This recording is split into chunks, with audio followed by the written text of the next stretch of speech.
Everybody likes to go out to eat. But do any of us ever think about what happens behind the kitchen doors? Today we're going to talk about that and more. How do you even find the kitchen doors these days? People are popping up all over the place. Nobody knows what's happening out there. We're going to find out one of the wizards that makes everybody aware of what's out there. What's cooking? With the man who's been cooking in Orange County for a long time, Chef Pascal. Welcome, sir. Thank you. Paul is a producer, and he likes to listen, but also usually has some good questions. And in good English also. So sometimes I'm your interpreter. That does help. So we have a very special guest that you not think. I'm confused myself a bit because usually I have chef, so I won't be able to call her chef because she's not a chef. Are you? No. She's a marketing chef. She's a media chef. Yeah. And She's cooking up stories. But the reason I'm very happy to our guest today is because not everybody believe that you need an agency to help you doing the marketing for your brand, for your restaurant. Restaurant speaks for itself. I don't need anybody to tell the story. Yeah. And food speaks for itself, right? What does she know about my business? You know? Right. But sharing what your intentions are, I'm sure she's going to tell us, and they put you, the PR agency, they put you on a path that hopefully will give you more success. And no good cooking alone. If you've got a bar, a restaurant, a brand, and nobody knows about it, then what good is that to anybody, you or them? People may come, but they may forget you as well. So you have to remind them. That's true. Very important. But I don't want to be the only one doing the talk. So we have a Brook Larios, correct? And she is a CEO. And a creative CEO, it says in her bio. Not just any CEO. You have... In that business, you have to be creative. You got to be a creative CEO. You know, because if you're not creative, somebody else will do it.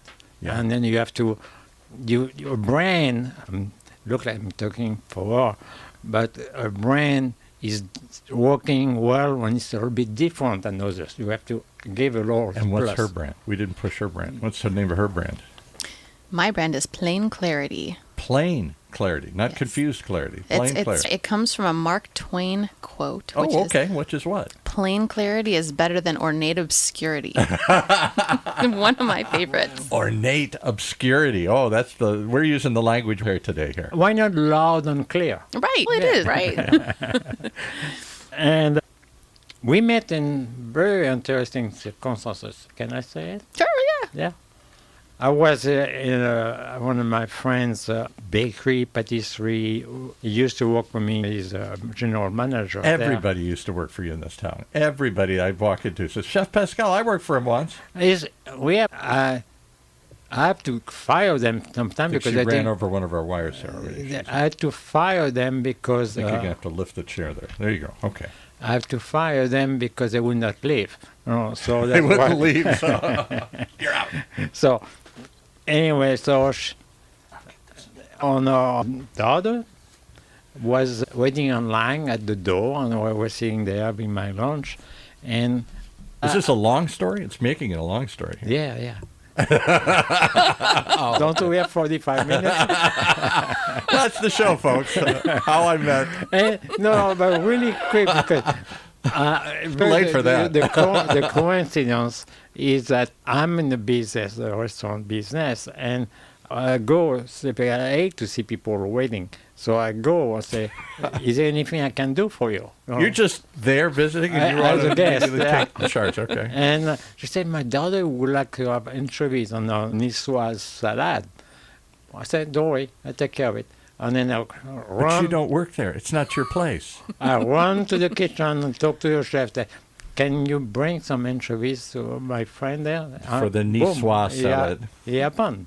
And everybody's happy. Yeah, so, that's how you make a friend right there. Yeah, we had a little anchovy connection. Anchovy connection. All right, so how did you get into handling, because you do specialize in bars and restaurants and liquor brands and hotels and hospitality things? Yeah. I started as a reporter, and I was covering all sorts of chefs and restaurants, mainly in the San Diego area.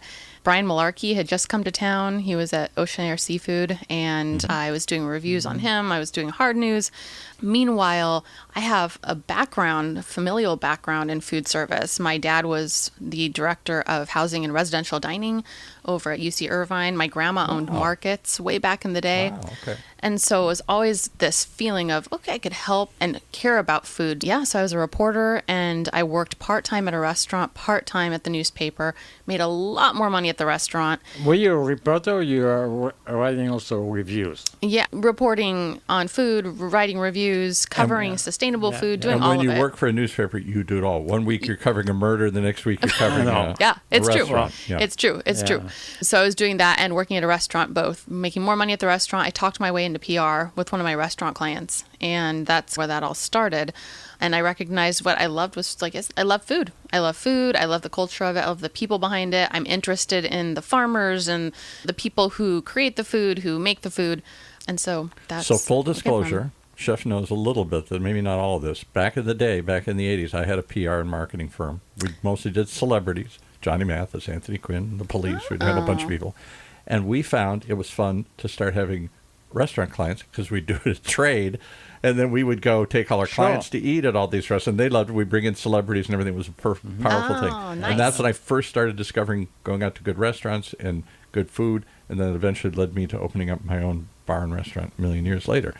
And for a short while, I was a restaurant writer, for a reviewer for the Riverside Press Enterprise. So I did I'm very familiar with this. Let's jump to the heart of it. It's changed from when I was doing it in the 80s and the 90s.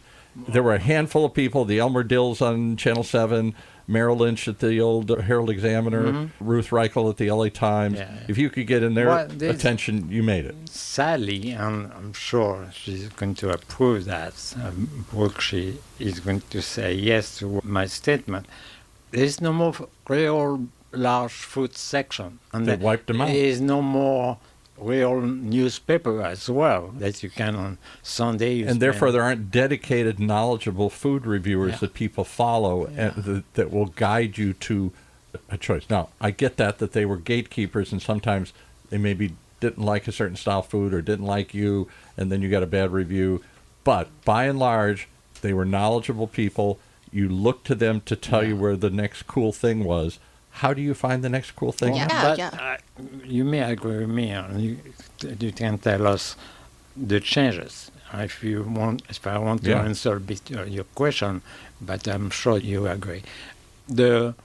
Now it's more social media with internet connection. TikTok influencers and other things. Exactly. I would say you may not like the name, but now PR, a good PR agent, is more of an influencer. What would be a difference between influencer and also, before you go there, look at her name. As I typed in, I just say PR. So that's what I do, but it's PR and marketing because you got to reach out through other ways. And she said, and social. Because that is more than ever. You're not just trying to call up the register or the business. Yeah, and it's never been mutually exclusive for us. So there's some firms that would say, we're just doing PR. Right. We've That's always all said, we did. Yeah. We would say, however we can connect you with those who will love and support you and help your longevity, that's what we do. And because my background is in reporting, there's a difference, right? That we look at things as, okay, we're not going to be pitchy. We're really going to give you good information if you're a member of the press, right? Because the press still does matter. We still work with the folks that people still read. Bill Addison, Jen Harris, these people in the LA Times. And not like they once did, but they haven't completely gone away. For sure. But honest to God, these TikTok influencers, of which there are millions now, or Instagram influencers or whatever. That's YouTube what I want to know. Yeah. Do you like the term influencer?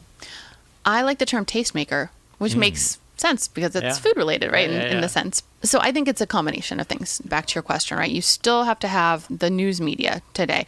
We still have clients that will say, I opened a restaurant back in Chicago. Now I'm in LA. Now I'm in San Diego, wherever it is.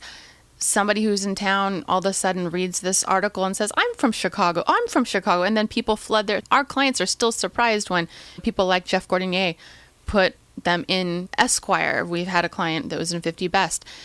These things still matter. And then at the same time, as you said, yes, it is the influencers, the tastemakers, but not only that, it's how do you use the information? If we're posting content, it's, hey, we got to find a trending audio, but not too trendy, like something that's on the cusp of trending.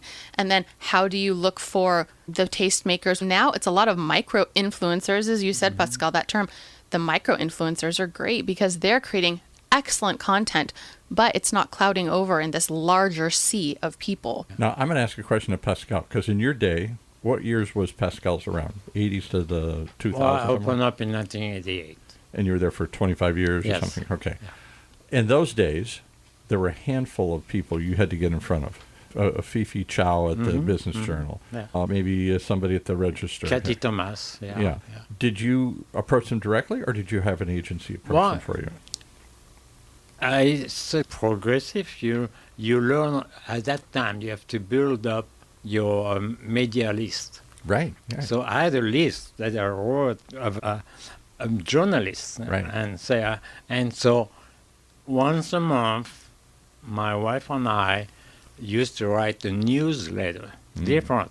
Right. It's When not it was much truly a newsletter, yeah. a real newsletter, and then you build up an audience from that. There was a printed list, and people had to write down their name or their. But you reached out to the restaurant reviewers directly. Hey, we got something happening. Maybe you want to mention it. Maybe you want to come by. Maybe you want to check it out. It did take time.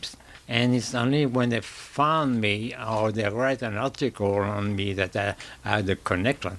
But it's... So did you not think of using an agency? Because I think you got a good point. A lot of chefs say, oh, no, I'm not. I'll do this myself. I don't need because to a lot of magazines on media, printed media, used to give you editorial if you buy ad. Sure. Advertorial. And not even a real ad. And then I said, where can you put... But you couldn't buy your way into, for example, the LA Times. Ruth Reichel or Jonathan Gold wouldn't. I don't care how much you advertise with the LA Times. They're not coming out and giving you a great review. They were independent journalists. Yes. And there was a dividing line between the newsroom and that has shrunk through the years. It's gotten... They were really considered as critic. Yeah. And sometimes they criticized you. Totally. And so we had to deal with that, but at least, they put your name somewhere. Right. You are spending a lot of time making these lists and doing things that were not in your wheelhouse as much, right? Yeah. If you had an agency doing it, it gets you there so much more quickly because we have those relationships. Well, now because you have internet connection, and then now at that time it was. And let's go to today now. Later. So it isn't just getting some influencer, some tastemaker to tell your story or to bring you to their audience attention. It is you having to tell your story through social media, through your own YouTube channels, through your own, which means generating your own content, generating your own shorts, generating your own interesting, whatever it is. They can't just see pictures of the food. It's got to be some story that you're telling. You help them develop those kinds of stories? For sure, yeah. Definitely navigating that space of how do you tell the story in a way that's going to reach the most people and have an impact. And on top of that, too, it's if I'm telling this story about myself, that's still not a third-party endorsement. So that's why you're looking for the tastemakers and media and such to tell the story for you, because those are people who are trusted. Like when a friend says, hey, I love this restaurant, versus, hey, this is my own restaurant, you're going to love it. The difference is that endorsement. And do you help them craft or create events that will highlight what they do or bring people in? Because that was a missing ingredient. I found when I had a bar restaurant, we could advertise all day long. Nobody would come in. But when we did a fun event, it was packed. Actually, for sure, my first PR person that really helped me was doing that for me. Events, we had we even create a bartenders competition in my restaurant. Yeah. You bring people in, you give them a reason to come, and then we have a specific food for the month, and now they create a restaurant weeks, all these things. I'll tell you, does a great job of it is your friend, you had the guest in here, was it Vivian Wynn? Is that her name? From Boss Cat and 10. She's creating events all the time. All the time. And that's what brings people in the door or brings them back for the next fun, cool thing. Up to and including the Whiskey Festival they just did and all these other things. She doesn't just say, hey, it's Taco Tuesday. And Paul, maybe that's one of the reasons I'm here in your studio. Yeah. Right. Yeah. I want people to hear my name and my connections. Clearly. It's very important. This is the world. You have to stay connected. If not, people Forget about you. forget about It is about connection. We want that, right? More than anything. So you're right. The in-person events are beautiful. It's a great way to connect people. One of our clients, Club Kokomo Spirits, does bartender battles in different locations. There you go. And it's great because the bartenders get paid if they're making the top drink of the night, and everyone's excited. People come in to play. Sometimes, one time, Mike Love himself was there from the Beach Boys. Mike Love. Oh, I wish I could meet that guy. I'm a he's big Beach part Boy of buff. the foundation of Kokomo. Actually, Oh, Kokomo. You're saying like Kokomo, the song Kokomo? Yeah, it's Kokomo, Club Kokomo yeah. Spirits. It's Yeah, the yeah. rum line. It's a beautiful, pure product. sadly, we cannot play it because it's copyright. Exactly. So, I could sing it for you, though. Do you want to do the harmony or do you want to do the can melody? we turn on the mic? Can I tell you just a funny story? So I was watching something the other day. Kokomo, all these great songs. I was watching a special on Brian Wilson. All the classic songs he did, including things like God Only Knows, his complex songs that people revere and think he's a genius. The only number one they ever had was that silly thing Kokomo, which they didn't even write. It was a couple other, I forget, Carol Mike Baker Love said- wrote the lyrics to Oh, he it. did? I He's thought- their only remaining songwriter Yeah. from Kokomo. But in many ways, it was the silliest song they ever did, and it was their biggest hit because it was in the movie Cocktail. Oh, yeah. We'll Cruise, watch right. that tonight. While gotta you drink a cocktail, We got to get obviously. Mike Love in here sometime. Now we got a connection to him. We got to get Mike Love to come on the show. we sometime. almost did, but he had trouble. He lost a brother a few months ago. Yeah, Oh, I'm sorry to there's hear a that. lot going on. Yeah. And, How old is Mike? I'm sorry. How old is Mike Love? They got to be in like their 80s or late 70s. Yeah, yep. He's in his early 80s, Wow. pushing to mid, and he tours all All the over time. all year. He's remarkable. He keeps that brand alive. All the brothers are gone. Brian, Carl, Dennis, they're all gone. And he and Al Jardine are the only two, and I guess Bruce, whatever his name is. Bruce, and Bruce tours with him. Yeah. Yep. Yeah. How cool is that? Okay. So you represent their brand and help them tell that story? to Yes, that? right, actually, yeah. Kokomo came Park Club where the chef here, Yeah, Chef Daniel. the Park Club. And they did a presentation of, because of our connection, Yeah. we brought Kokomo to the Park Club, and they came and did a little They did a tasting there. Also, we had to Yeah. make our own cocktail, Yeah. things like that. They're very active. Can I go down a little rabbit hole for a second? So I had a bar called Kelly McHugh's. I was here for 15 years on Mission Viejo. This is back in the 80s and 90s. You couldn't give rum away. You go to the islands, that's all people drink. But you come here, couldn't give it away. It was all vodka, of course, and then the brown goods, the tequilas and the scotches and stuff. Because you're American. Maybe. Yeah. But I think all that's changing, and I think gin was another one we couldn't give away. Now gin's its moment. Yeah. It's a big deal. We had some kids in here But a while the ago talking about French- mezcal. The French always love rum. Yeah. You know why? Why? Because they're the one that took rum outside of the Caribbean, outside of the Oh, they were the islands. ones pushing that whole thing. Ah, interesting. Yeah. But actually, Kokomo is made and distilled in New Orleans, correct? No, in San Diego. Oh, San Diego. San Diego? Okay. Yes, Jeff Longnecker, who wow. with Seven Caves Distillery he's their distiller. He's a master distiller. Now and I it's know why you live in San Diego. because I have to drink it all. And what I can't did drive when I here did after go to that. the Caribbean a couple of times, the rum you have there is spectacular. Ah. It's not just the cheap, It's more artisanal. Yes, It's called artisanal, rum yeah. agricole. Exactly. And then, but talking about that, celebrities on liquor, you also represent Bash 22. That's right. There's Yep. another one. Aquavit. Yep. American Aquavit. No, it's And tell the story. That was you told me the story, and I met the guy. This is the famous actor's Yeah, son, Arkin. Alan Arkin's son. Yeah. Yep. Matthew Catch Arkin. 22 and a million other movies and stuff. Yeah, amazing. And not everybody knows Aquavit, but once you try it, it's very herbal. And That's 'cause it- another one because that's like a Scandinavian spirit or something. Yep.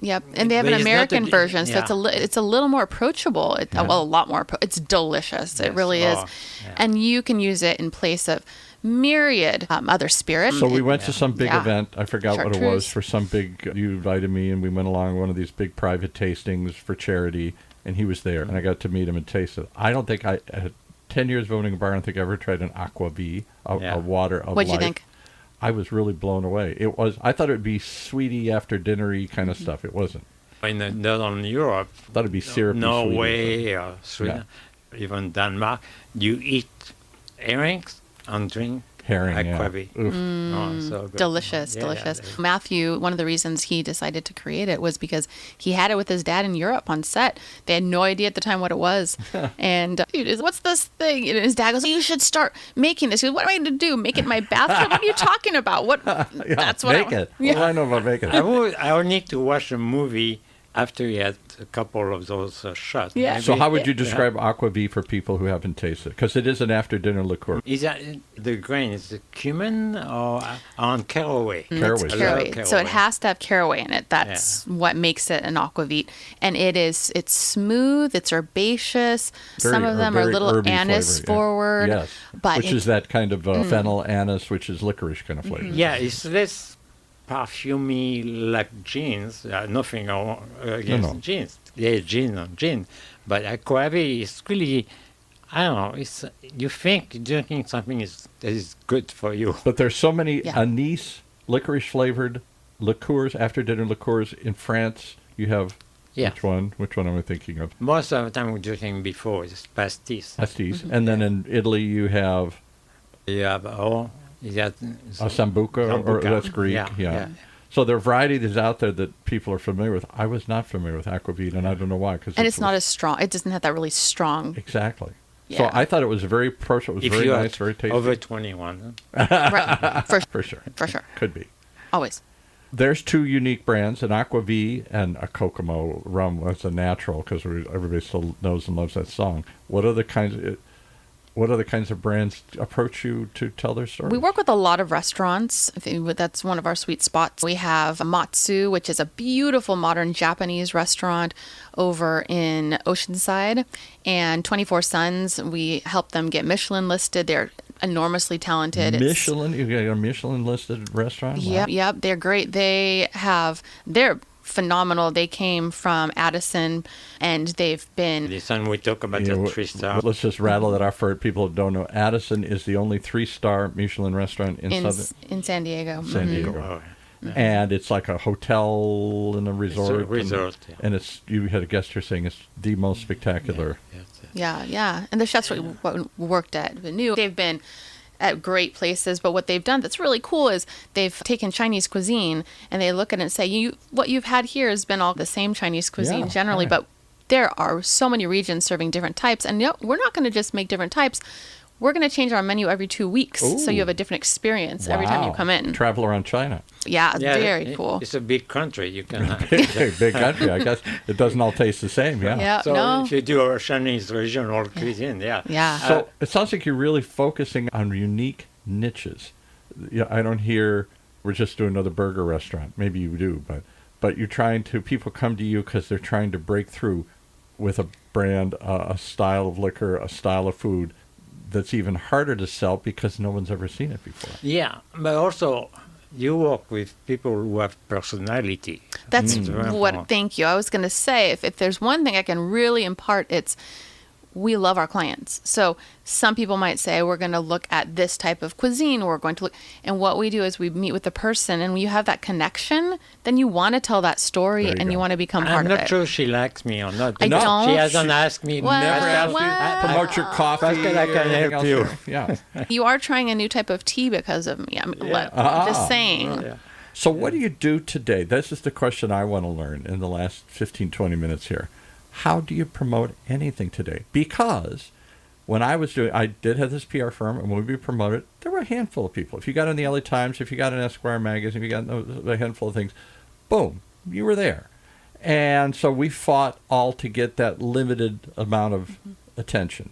Today, those big brands, for the most part, have faded. And now there's a billion places to go. There are a million micro influencers instead of one or two monster influencers. So and in many cases, you got to tell your own story, create your own content. To add to your statement, every client is an influencer because they post on Facebook, on social media. So you had that one guy here who has been on Top Chef, and I forget the tattooed kid that was oh my God, from the minute he arrived, he's filming himself, shooting himself, and promoting himself, talking to his audience. I'm live, I'm here, I'm later. He's got a team that literally follows him and is shooting stuff. He must do this 24 hours a day as he wanders through the world. He's Totally. constantly shooting his content. That is how it is for people, especially younger folks who are on the rise. They're posting, they're getting on Hell's Kitchen, they're getting on different shows, posting around, and they're doing a lot of legwork themselves, which is remarkable to see. More than legwork, they have tattoos everywhere. Yeah, that's true. And Neck. a look. Yeah. So it was a different day when you were there. You clearly were trying to get attention. Yeah. But a lot of the attention that you got wasn't Chef Pascal's reality show and his life and him on a talk show. I will say, to go to the name of your company, it was more clear clarity. Yeah. Because it was really... We're doing goofy stunts just to get on the news. No. But I make the biggest cake in the world or something. I learned later, probably because I saw some agencies that just push one way, say, oh, maybe it's just a trend. Let's do And it. I worry that too many chefs today are famous just for being famous. They've never really owned a restaurant. They don't know I don't even know if they're great chefs, but they're great influencers. They're great personalities. They think their name is big enough and good enough. And then their name is on everything. It's on a line of clothing. It's on a line of liquor. It's on a line of restaurants. And their name branding, and Brook does that too. Right. And The clients are calling her right now. She can't even get 5 minutes away from her. They're calling her up. The thing I always tell my clients, turn off your phone. So it's a different world. To get found today, to cut through the noise, to billions of YouTube channels, billions of influencers, lack of the decline of traditional media. What's your strategy? How do you tell people to break You have through? to hit, first of all, you have to start with a good story, Well, the right way. So that's the beginning of it. And can I stop you for a second? Do they all know the story, or do you help them find the story? We help them craft the story. Many of them know the story, but it's how do you tell it in a way that reaches the most people and hits them in the heart, because Hit we them in the are, heart, exactly. yeah, that's what's important. And so it is helping them craft the story. It's helping them then place the story, get it in the right places, and also telling it in different ways, because there are so many different ways to tell it. We have a client, Little Fawn, over in Oceanside also, and the owners, everything that's coming out lately is this angle of, I have my background, my familial background is Lebanese, and the food is Mediterranean, and so I wouldn't have thought to talk about that. And yeah, he wants to talk about also some of his other cool background, which is he was a clothing designer and all these other areas. But we look for what fits, like where does the story fit? Yeah. And talking about that, you're not just a social media person. You're also a competitor. You like competition on your own. We're losing you out of the mic here. Yeah, you like to compete. And can you tell us what you like to do in your own competition? Oh, I mean, in her real life? in my real What little of that she gets. for the little sliver of time. The early morning life. Yeah. It's true, yes. I am a runner, so I've done ultra marathons and all that good Ultra marathons. stuff. That's beyond 50 miles? It's beyond 26.2 miles. So in my spare time, I'm running. I'm in a band. So all fun Do you ever things. we did a show for a short while here, to go down a rabbit hole for a second. I thought it was ultra runners, where they go 100 miles. These nuts that go 100 miles. My furthest so far has been 38 miles, but I have friends who've done 200, 300. You run all weekend. You just keep running until you drop. And You they can run, literally yep. go 100 miles. Take a nap while standing up. Earlier today, we came across to go to the same place, Urban Ranch. Shout out to Urban Ranch. She was here in New York surprised Radio. to see me there, so that's my hangout before. It's like our local food hall. Yeah. Yeah. And that's. Did you walk from San Diego this morning? Yes. Yeah, I ran. And I ran wanted up. to race you back, and you wouldn't do it. But maybe next time? Yeah. Yeah. French men run fast. Okay. I'll take I won't heed. even go down that. I don't even know where that's going. But I can see the connection between serious running, long distance running, ultra running, because that is a marathon. It's not a sprint. Too many PR people and promoters. I'm going to get a fast splash. I'm going to get a quick story. I'm going to get some immediate attention, and then it fades. That's a good way to tie it in. My point is not what she does personally, but it's the reason she does it, because you are competitive and you compete with yourself, and then when somebody comes to you, you say, okay, let's see what works. And talking about that, how do you measure the response? Because your client want to know, okay, Am I what's getting going to anything happen? for You might this? get anything. Yeah. When you used to buy ad in the newspaper, You could count the you coupons. say, as we they don't came know. in. Yeah, right. Yeah, first, I'd be remiss not to say that I have a team of people who are exquisite Clearly, yeah. in the way that they Not work just too. you, yeah. It's not just me at all. I have them, they're measuring, they're looking at, we have actual data points we can pull from different systems now to see, hey, is this influencer going to be the right fit for a client? Is this publication the right fit for the client? So we're looking at those metrics too, which could be unique visitors per month, but it could also be when we're looking at, for instance, tastemakers who are posting on Instagram and such. We're not just looking at how many people are following them. We're looking to see what's the quality of the follower. Are these true followers? Are they purchased followers? yeah. Also, And it's not just how many, it's who they are and what do they do next. And talking about quality, do you accept to work with a client and bring you a product that you don't like? Yeah, see, that's a Oh. great question. That's a hard Do one. you allow How people much to money eat you your got? food? Oh, no. We have turned down clients who we felt we were not the right fit for. We have worked with clients and done really well for them and then felt that maybe they came back to us with another brand and we realized we were just not the right fit. And so we'll usually recommend another firm to them or another person. We get along with a lot of other firms in town and out and about, and so that's helpful as well. But we wouldn't represent a brand that we don't believe in. We have never done that, and we would never do that. Good. That's great. All right. That's a hard thing to say because when they walk in with money, I got a crappy product, but I got a lot of money behind this. Let's find something we like here. Yeah. Well, it's easier in our world. In my world, if they make reservation, it's going to be a nice or a mean client. Just Yeah, exactly. If they're going to be a mean client, you tell them to Yeah. go away, even though they got a big, they're going to bring a bunch of people and eat there every week. It's such a personal relationship with these clients that if there is not that synergy, it's not going to work. Yeah. So that's- So you do work with a client, try to understand their philosophy as well, and personality through the product as well. right, for I'll sure. tell you what I found the most troubling when we go into a restaurant and you'd say, all right, so what is this? A French restaurant. Great. Tell me what's your best dish. Tell me what we're out to promote. Tell me the story. I thought they'd have it all written out.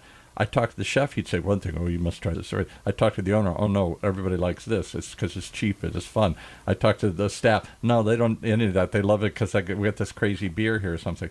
Everybody had a different vision of what was great about that place. And I said, I can't tell 5 stories. We're going to start with one. Most of the places, the first thing they're going to tell you is the most expensive item on the menu. Yeah, exactly. And that may not be really what the customers And if come you for. invite that person, did you try it? Did you eat it? No, the chef doesn't want us to eat his own food because we have to buy it. Yeah. It's what makes difference between a good place and a not so good place. If you're a chef or a manager, you let your staff test. Yes. You insist they taste. Very important. Because when the client asks you what it is, you can't say, I don't know, I've never tried. Exactly. I hate that when I ask, oh, what do you think That's the about worst. this? Oh, I never tried. Oh, is there any garlic in? Oh, let me ask the kitchen. Yeah. No, it's a different level of training. That's the way. The other thing that gets me that I don't enjoy at a restaurant is when they say, this is what's popular. Because I don't. People I don't seem care. to like this. Yeah. When I worked at restaurants, the items that were most popular were not my favorite. And often they aren't. So it's, I usually say, what do you eat in your spare time here? What do you know? And hopefully they do eat there, right? Like you said. Yeah. Or when the girl says, or the guy says, and you say, you're in a burger joint, and you say, which burger do you like us? I don't eat burgers. Then why are you working here at a place that sells burgers? Or why do you? I don't eat this French food. Or I'm a vegetarian and this is a steak restaurant or something. Right. Why are you We here? find that among chefs too. Chefs who are vegan, who are cooking meat and all Right. sorts of things. We had a great client. He's a wonderful Mexican chef. He cooks Mexican food. He's allergic to avocados. So it's it's never very know. interesting. So finding the story, I always found to be not as easy as I thought it would be. I thought they'd tell me the story. I had to go find the story. Yeah. And it's very important that also, unfortunately, there are some trends.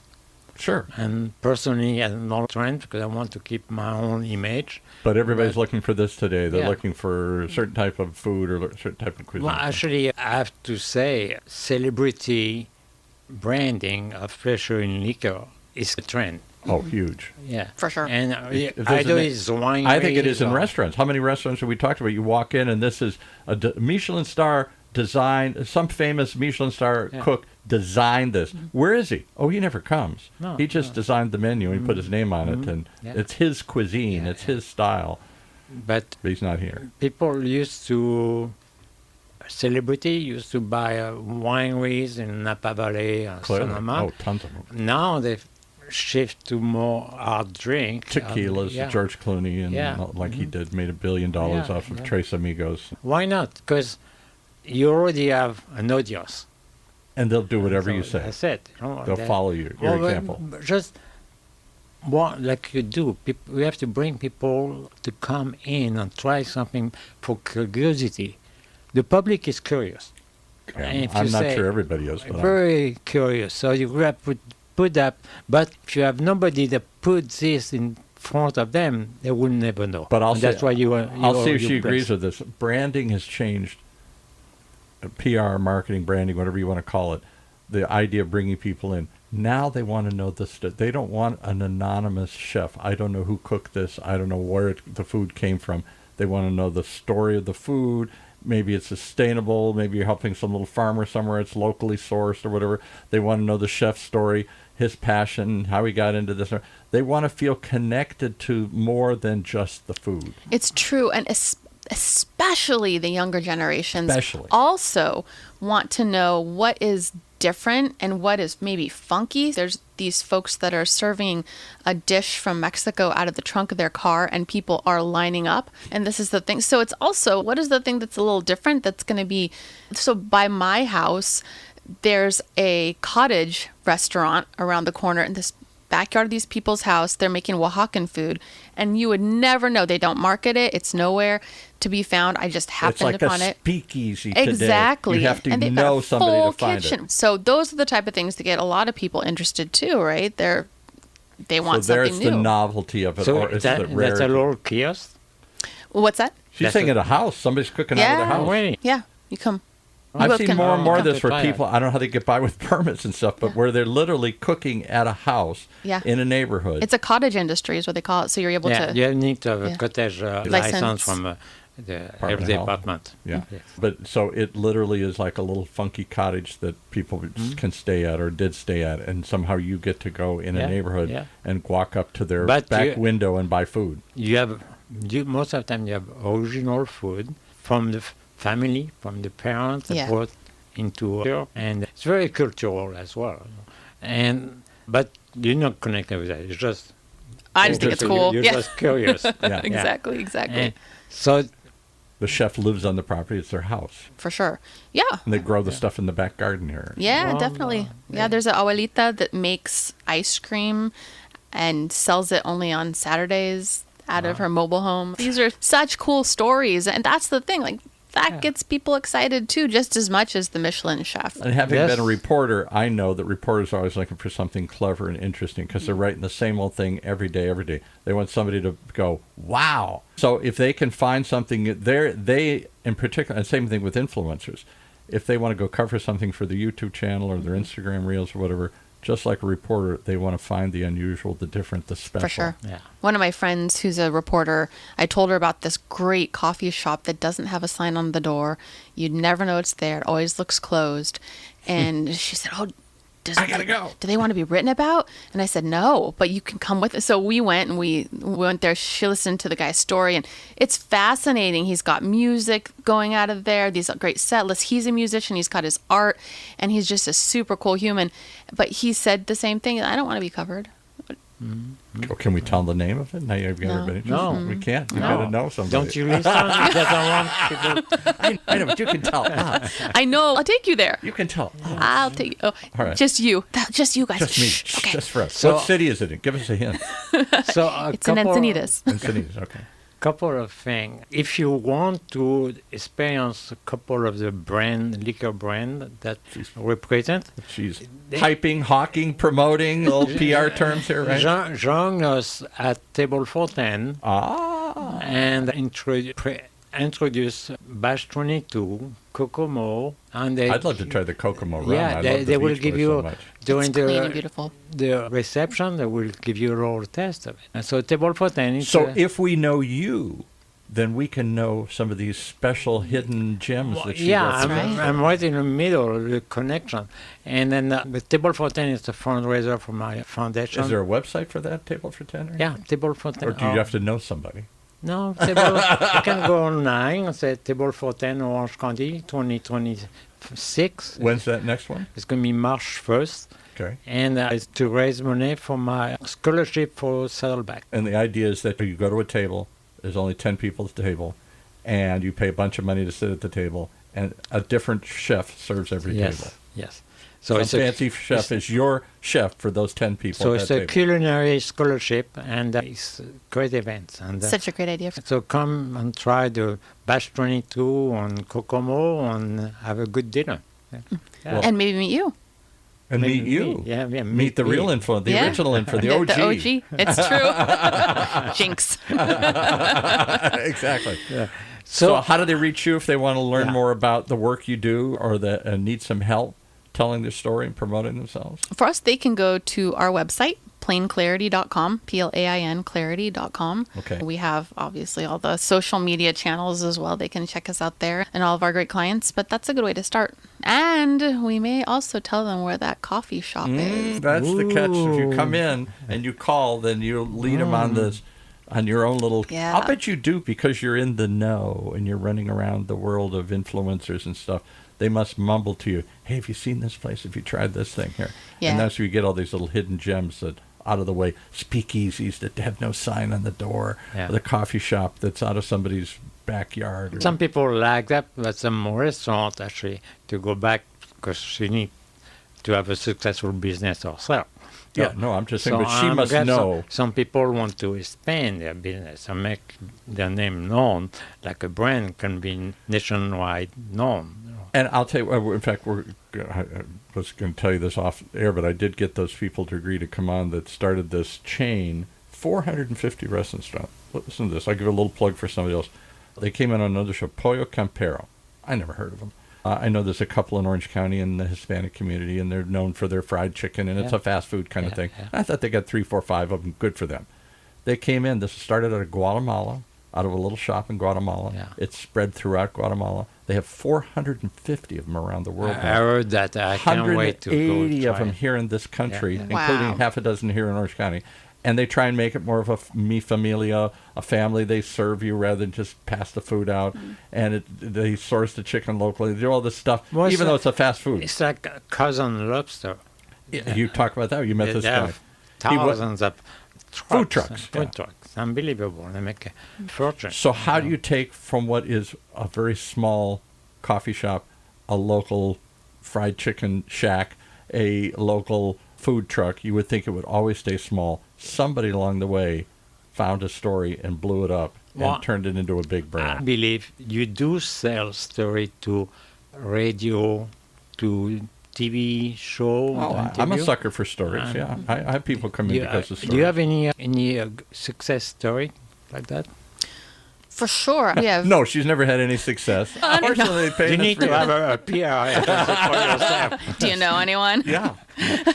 PR people at the worst at promoting themselves. I would tell you that. Yeah, our success. We have many success stories. I think some. What I meant to say is, tell us a story, any story of how you've. You took somebody to some place and went to another level. Don't say, have you got one? Yeah, she's got a million of them. One of my favorites is Duckfoot Brewing. What was it? Duckfoot Brewing. Duckfoot Brewing. Yeah, okay. So that's another San Diego brand.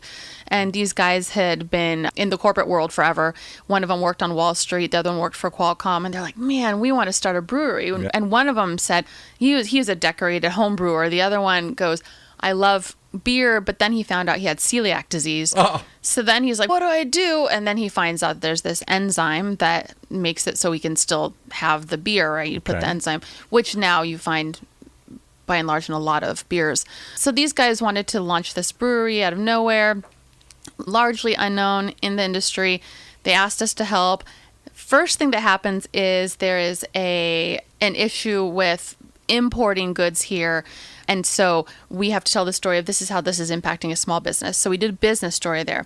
Then we go on to, okay, now it's actually time to launch them. So not just consumer branding, but you got to do a business brand. Exactly. And that started because they were waiting. They had basically all of their equipment were out on ships waiting to come in. We started there. We started building, and then we got to do, which was so fun. We got to create their story, and they said, we want to be irreverent and we want to be bold. We don't want to be corporate. And so they let us just do something fun, make it irreverent, make it different. That made them stand out. And then I said, how comfortable are you with being risky in a way that we know will still work? And they said, we're fully comfortable with it. So we launched them as an April Fool's joke. And what we did is we said, we've sent out this press release. Now, we do a lot of very pinpointing pitching one-on-one, but we did a press release first. And in it, we said, okay, they're going to take over part of the Timken Museum over in Balboa Park. They have a duck pond there. They're going to feed the ducks with their hops that are left over from their process, but they're going to first use that water the ducks are in for their brewing, this whole thing. All a joke. And then we said, this is the thing about Balboa Park in San Diego is it's always been like whatever the zeitgeist is. So now it is craft beer.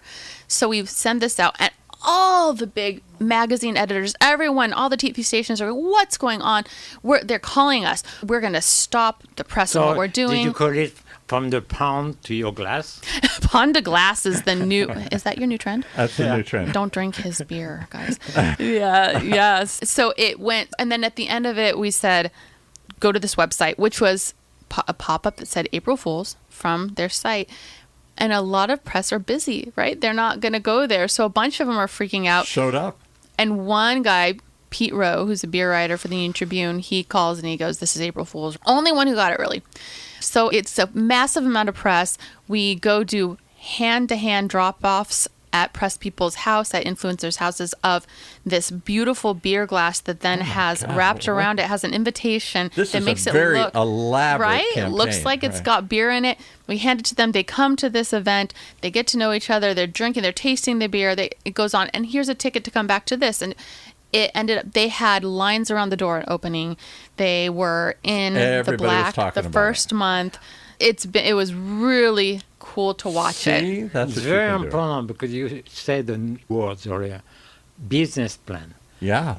I want to make sure, I'm sure you agree with me, when you plan to open a restaurant or developing a brand, putting it on the market, make sure that type of marketing is part of your business plan. Absolutely. Particularly if you have a fun concept. Because what you got to is tell me the heart of the concept. Is it fun? Is it silly? Is it creative? Yeah. How far you want to go with it? And then that informed them, all right, then we'll craft a campaign and a message and everything around that. Rather than going back I make good food. To some statement I made earlier, you will stand out from the other. And you're the first one to say these days, you can't just cook good food. You have to have a concept. Yes. But you also have to be authentic, right? Yeah. So we're not going to come in and tell someone this is what you should be, and now let's craft this brand because of our big idea. Right. It is start with, who are you? We get to know who you are. And then based on that, now what can we do? Like you said, Paul, right? We ask them, right? They want to be irreverent. Great. But it's got to be on brand for that person. We're not going to impose that upon you because that's what's hip these days. You're a serious... Because then it's a PR stunt. And where's it going to go from there? You're going to get tired of it. So as a last question... Yes? You... The last question. And don't ask her, so have you ever had any success? It's not the Pendleton. It is not. Yeah. No, really? That's the worst question I've ever heard anybody ask a PR person. So tell me, have you ever had any success? No, we're still looking for some success. That's why we're here. More to come. Do you believe, or you make people believe, we have to tell them, say, you can have a good business, but if you're involved in it or a PR agency is involved, you have more chance to be successful. Yeah, we'll get you there quicker, if anything. Yes. So you can always get found the hard way, but do you want to wait 10 years to get found? Do you have the money and the time to do that? Nobody. Yeah. And we're going to be launching also like a DIY PR service where we can give you a lot of the resources you Don't need. teach them how to do it. The connections still have to be there, right? But at least for those businesses that are smaller and they just need the help to get launched, and then this will help them And start I'm going off. to say it's more than connections. Clearly, PR people develop connections and have relationships with you people. But it's creativity. Now I get it. A creative CEO. That's what it says in her bio here. And I've learned in the past, because it was mostly printed media, you have to be presenting and do a press release at least 3 months ahead. Oh, Yep. please. So I can't tell you how many people pitch me to come on the station and they say for an event tomorrow. Yeah. Right. We're just sitting around. We got nothing to do. We're booked. But fortunately, now, because of the fast information, Yeah, the lead times are different now. It's very different. You could make somebody successful almost overnight. Right. So- Yeah, we used to say to clients, okay, and if you look for an in-flight magazine, we're pitching a year out. Okay, but now they can be online within minutes. Yeah, yeah. But you got to understand. All right, I understand. We're out of time. How do they reach you again? One more time? PlainClarity.com. That's pretty plain and pretty clear. Thank you. So PlainClarity. one of the main reasons I wanted Brook to come here and present what she does, because this is part of being the kitchen door. It really Because is. it's not just cooking or serving. No, more than ever. You need to put that on your agenda when you have. And I say it's harder than ever because there's so many channels and so many people out there. It isn't easy. If you got found by the reviewer of the San Diego Union Tribune, you instantly had a line around your door. It was hard to get their attention, but if you did, they brought you people. Today, I don't know if there is a one answer. If I get this, they will come. Yes. You mean you open the door to them? Lots of things you got to do. All right, lots of things we got to talk about each and every week here on Behind the Kitchen Door. How do they reach Chef Pascal? I thought you wanted her to take you on as a client and promote you now here. Well, we'll see after the show. That was, I thought, the whole strategy here. Maybe I get a good deal. And cut. Maybe next I'll be even more famous. Maybe I give you the challenge. Well, you've got to wear that coat. Yeah. Okay. The coat's in It's it. cool. All right. Yeah, because the trends always come back. Yes. Yes. Thanks for joining us. Okay.